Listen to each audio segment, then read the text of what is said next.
تشكيل الحكومة في إسرائيل ينضم إلينا من الناصرة محمد بركة العضو العربي في الكنيسة الإسرائيلي. سيد بركة، ما قيمة حزب شاس في الخريطة السياسية الإسرائيلية حتى يدوخ تسيبي ليفني ويفسد عليها طموحها في تشكيل الحكومة؟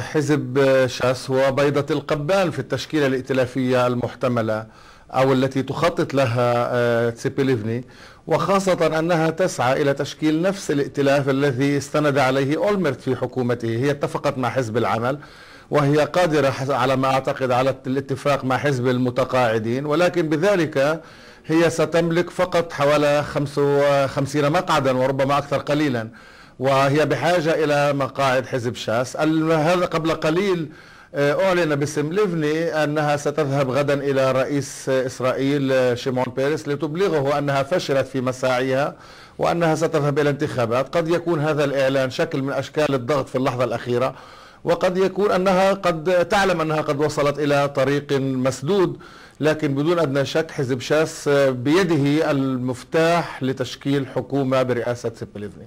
طيب، هل عجز ليفني عن تشكيل الحكومة وربما مثل ما قلتم تعلنه غدا، هل يعني أو يقود بصورة آلية إلى انتخابات؟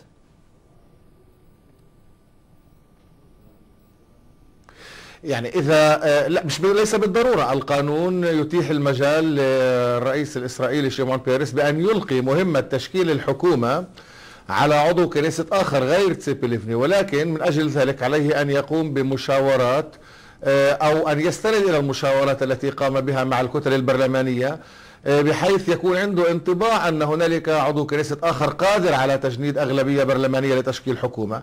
لكن في واقع الحال أنه إذا لم تنجح تسيبي ليفني في ذلك، فمن الصعب أن يصل بيرس إلى نتيجة بأن هنالك نائب آخر يستطيع تشكيل حكومة بناء على التركيبة الحالية للكنيسة الحالي، لأن تسيبي ليفني تقف على رأس أكبر كتلة برلمانية مؤلفة من 29 نائبا، وأي عضو كنيسة آخر من كتلة أخرى سيكون إما من حزب العمل 19 مقعدا أو حتى الليكود 11 مقعدا، بمعنى أن إمكانية تشكيل حكومة من قبل عضو كنيسة ليس على رأس الحزب الأكبر ستبدو شبه مستحيلة. هل يمكن أن يكون شاول موفاز مثلا؟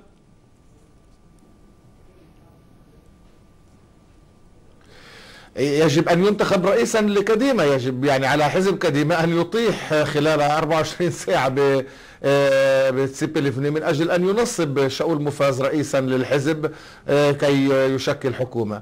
في اعتقادي أنه إذا يعني سدت الطرق أمام ليفني كليا، يعني لا يتعلق فقط في مناورات شد العضلات أو شد الحبل في اللحظة الأخيرة، أعتقد أنه لا مناص من الذهاب إلى انتخابات. لكن في اعتقادي أن ما زالت السياسة في إسرائيل تخبئ في ثناياها أيضا إمكانيات لفتحات في اتجاهات أخرى، مثل أن توافق شاس على أن لا تدخل الحكومة مباشرة شرط أن يجري الاتفاق معها خلال أيام. سيد بركة، ما الذي يخيف ليفني من الذهاب المر ربما إلى الانتخابات مبكرة؟ هل هو طموحها الشخصي أم ربما الخوف على مصير محادثات السلام التي تريد أن تظهر فيها وكأن هي التي تدعمها بقوة؟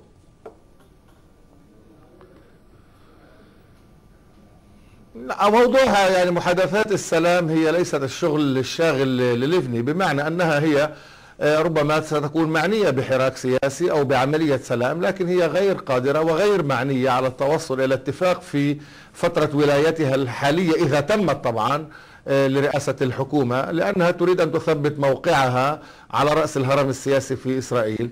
في اعتقادي أن ما يشغلها هو أن الانتخابات القادمة لن تأتي لحزب كديمة ب29 مقعدا، بل أقل من ذلك بكثير، وأن فرصة الفوز ستكون متاحة أمام نتنياهو زعيم الليكود، وهي ستفقد إمكانية تشكيل حكومة بعد انتخابات قادمة يعني على أغلب الظن. واضح. سيد محمد بركة العضو العربي في الكنيسة الإسرائيلي، كنت معنا من الناصرة، أشكرك جزيل الشكر.